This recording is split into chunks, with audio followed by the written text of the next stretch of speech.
La siguiente clase de fisiología renal trata sobre la ultrafiltración glomerular y la hemodinamia renal. Esta es la primera parte. Renal. Los objetivos de la clase son comprender la función renal como dependiente de la perfusión sanguínea, comprender las diferencias entre los mecanismos de filtración en un capilar glomerular renal y en un capilar sistémico, y describir el mecanismo de autorregulación del flujo renal. En la primera parte veremos funciones renales, la estructura y tipos de nefrona, la circulación renal y las características de la barrera de filtración.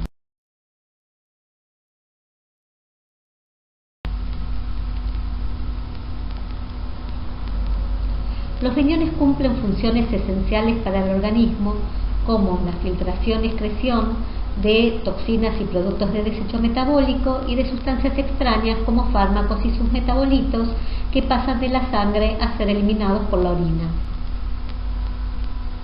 Los riñones cumplen también funciones homeostáticas que involucran la regulación de la composición y volumen de los fluidos corporales, la regulación del balance hídrico y electrolítico, la regulación del balance ácido-base y de la presión arterial.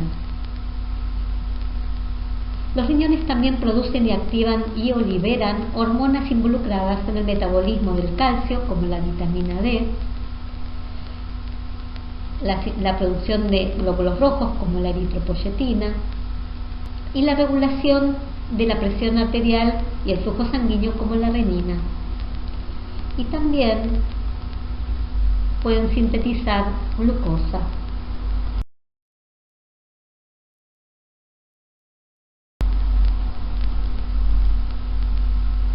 El sistema urinario está formado por dos riñones ubicados en la pared posterior del abdomen, fuera de la cavidad peritoneal.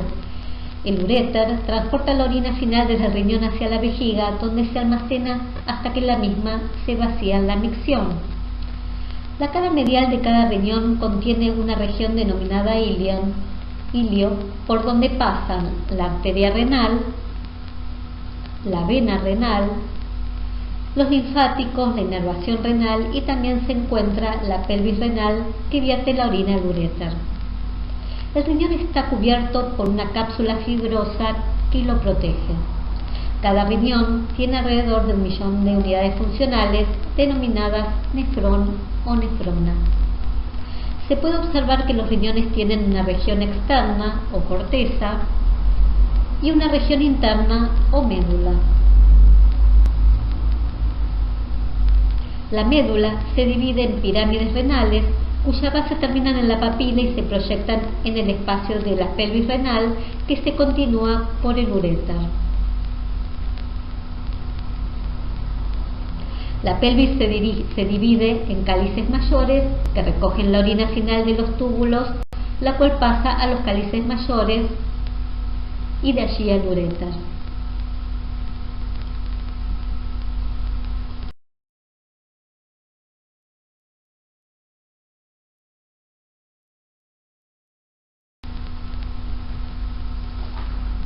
Para mantener la función renal normal es indispensable que el riñón tenga una adecuada irrigación.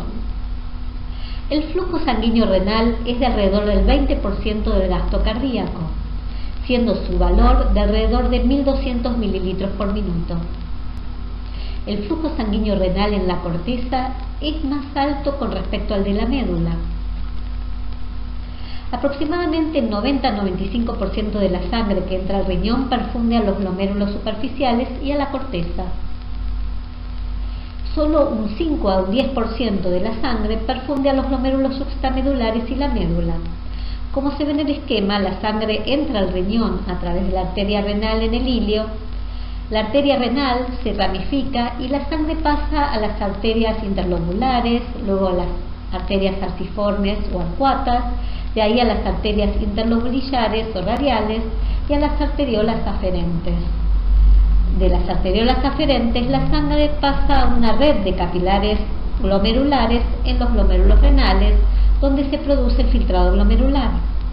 La sangre sangre de los capilares continúa a las arteriolas eferentes y luego pasa a otra serie de capilares peritubulares. Luego la sangre continúa por los vasos del sistema venoso renal que reciben los mismos nombres que los vasos arteriales que corren en forma paralela. La sangre sale del riñón por la vena renal a través de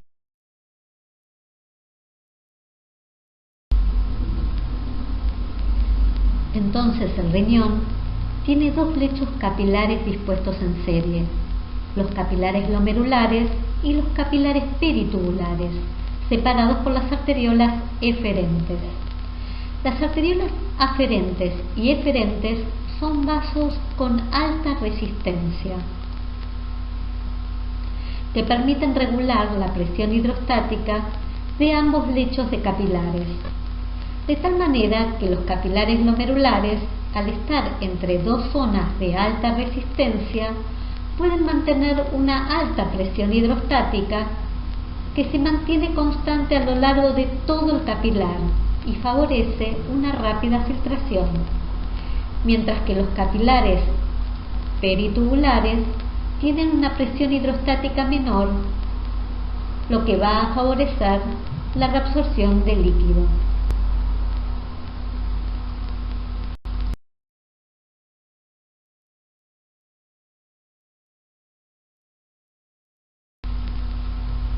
La nefrona o nefrón es la unidad funcional del riñón, las cuales forman la orina.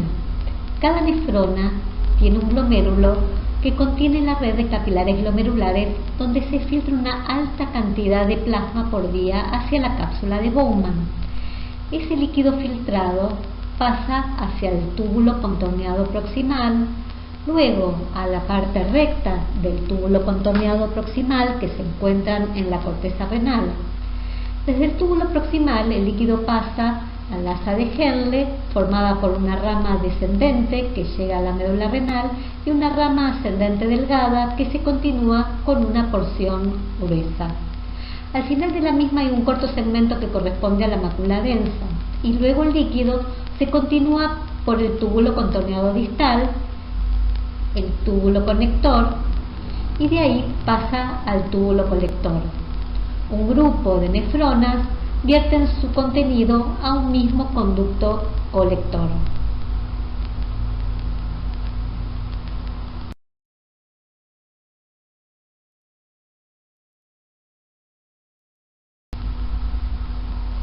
Existen entonces dos tipos de nefronas: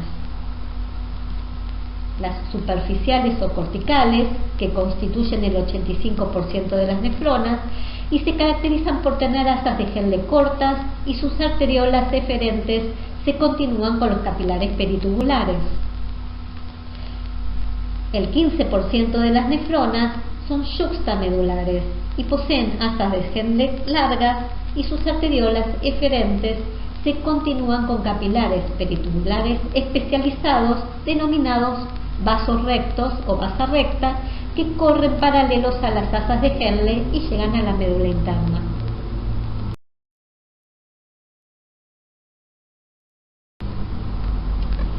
El filtrado glomerular es el primer paso de formación de la orina. La formación de la orina es el resultado de los mecanismos de filtración desde el plasma hacia los túbulos, la reabsorción de sustancias desde los túbulos renales hacia la sangre y la secreción de sustancias desde la sangre hacia los túbulos renales, de forma tal que la excreción urinaria es igual a lo que se filtró menos lo que se reabsorbió más lo que se secretó. El glomérulo renal es el lugar donde se produce el filtrado glomerular. En el esquema podemos ver el aparato yuxtaglomerular, el mesangio y la barrera de filtración.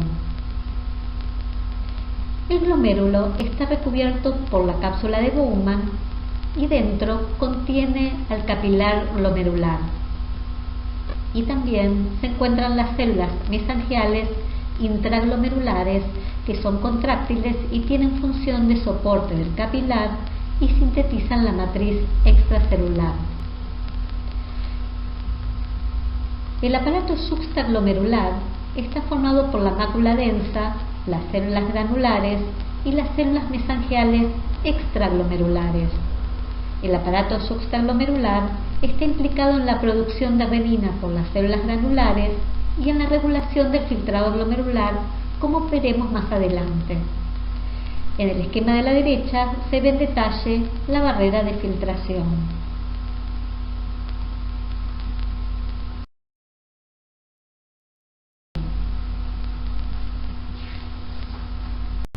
El plasma se filtra desde la luz del capilar glomerular hacia la cápsula de Bowman, atravesando la barrera de filtración o ultrafiltración glomerular, la cual está formada básicamente por tres capas, que desde la luz del capilar hacia afuera son el endotelio del capilar glomerular, cuyas células tienen grandes poros o fenestraciones, que está cubierto por la membrana basal, y por fuera de esta se encuentran los podocitos con sus pedicelos que recubren el capilar.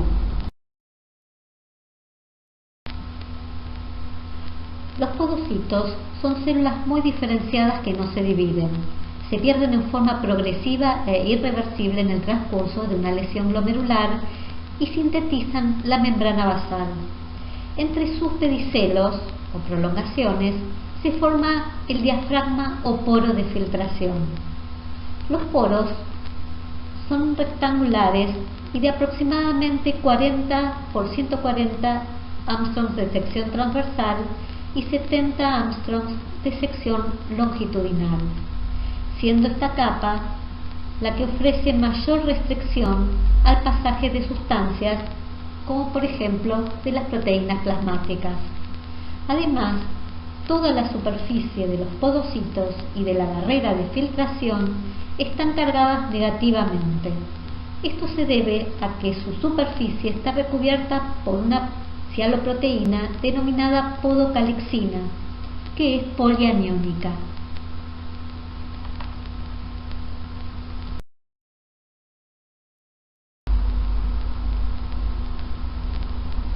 La capacidad de filtración de una sustancia depende de su tamaño. Moléculas de bajo peso molecular, como el agua, el sodio, la glucosa, tienen una capacidad de filtración de 1, o sea, filtran libremente. Mientras que moléculas de mayor tamaño, como las proteínas, su capacidad de filtración es muy reducida o casi no se filtran. Sin embargo, además del tamaño del soluto, también es importante su carga. El gráfico de la derecha representa la capacidad relativa de filtración en función del radio molecular efectivo del dextrano, un polímero que puede ser electroneutro, como está representado por la curva punteada, puede ser policatiónico, o sea, estar cargado positivamente, o polianiónico, o sea, estar cargado negativamente. Si nos fijamos para una molécula de 30 Armstrongs de tamaño y vemos la curva roja del dextrano positivo, su capacidad relativa de filtración es de 0,5 aproximadamente. En cambio, el dextrano electroneutro filtra menos, mientras que el dextrano del mismo tamaño, pero cargado negativamente, prácticamente no filtra.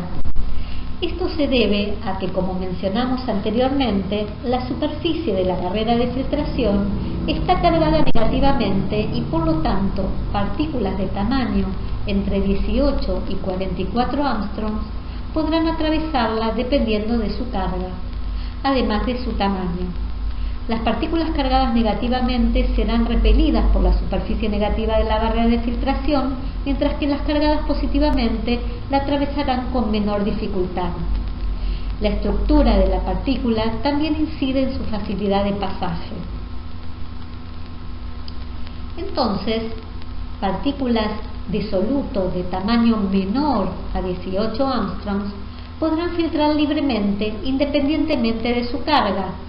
En cambio, la filtración de partículas entre 18 y 44 Armstrongs de tamaño depende de su carga y si tienen tamaño mayor a 45 Armstrongs no filtrarán, como ocurre por ejemplo con las proteínas albúmina e inmunoglobulinas.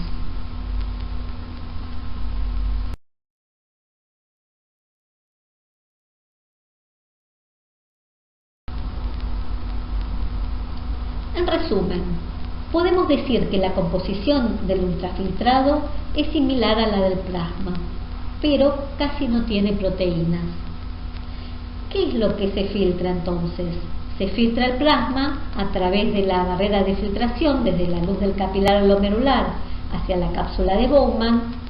No se filtran las proteínas plasmáticas o casi no lo hacen, y no se filtran los elementos formes de la sangre como glóbulos rojos, glóbulos blancos y plaquetas. Ahora podés continuar viendo la segunda parte de esta clase.